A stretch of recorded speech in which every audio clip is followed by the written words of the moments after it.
many people in today's world has done or seen or has something of Apple that Apple does produce.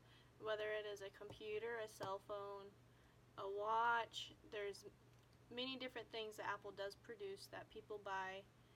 Maybe not every day, but quite often there's a huge supply and demand for Apple products because of the increase of electronics that are used on a daily basis, whether it's for school or work or just for leisure time. As many Apple, there's usually people that are Apple users or other users, and a lot of people that only buy Apple products because of the syncability.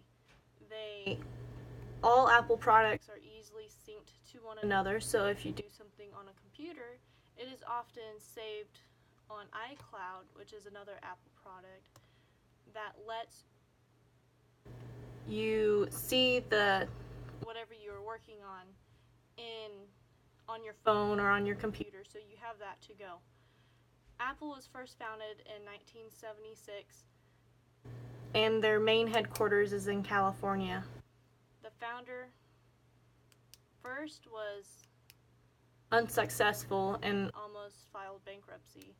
But after a few years, the electronic industry really picked up and they found out that they were on to something. They then produced the iPod, and the music industry was one of their first main big gigs that got them into a more popular state where more people would buy them. Their products are worldwide. A lot of people use their cell phones or watches. Their songs they buy, many people, there's just countless things that Apple does produce. They have many goals and objectives. Of course, one of their goals is to build a bigger business and have the best products they can with the best quality. When I say best quality is a lot of their products last a lot longer than many of the other competitors.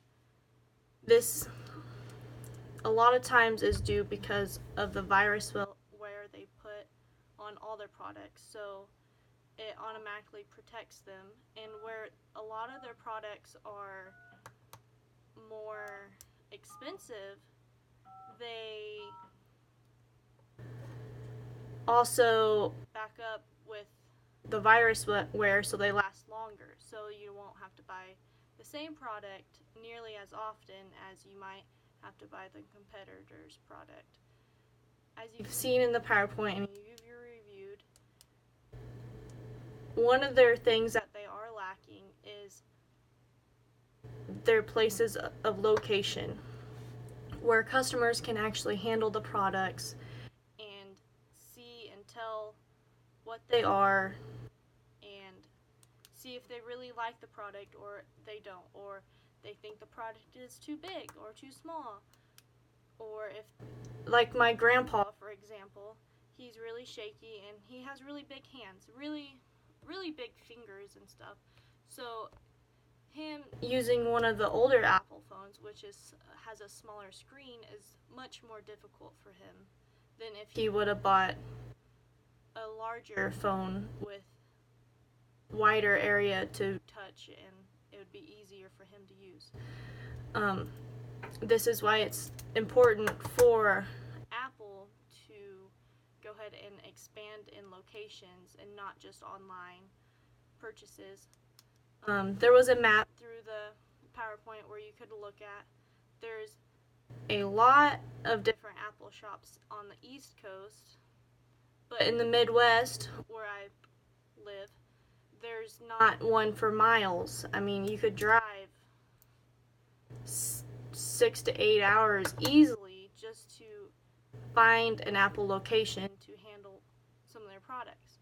But they don't actually have to go to a direct Apple store like a lot of different places do provide Apple products, such as Walmart or Verizon or AT&T for cellular stuff that he went and saw and decided on the product.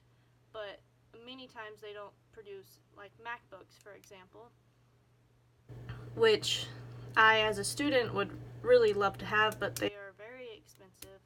And I've thought about buying one, but I just can't get myself to spend that money. Which I just use my iPad, for example, which does all the things that a MacBook pretty much could do for my schoolwork. It would just be easier for me to buy a MacBook. But it's very hard to decide what MacBook I have because there is no locations near where I live to decide what size I want and all that other stuff that comes with it. By buying something, you are an investor, and that you are investing in the company, but that doesn't mean you really have a say in the Apple industry on what they produce. They also have different stakeholders, like such as people that buy the stock. Actually, one of my good friends bought the stock when it was low, and now it's increasingly high, and he's made a lot of money off of Apple, which is very interesting to me because he bought it before Apple when it was $1. So Apple has really just jumped through themselves in the past few years. They have very good ethics.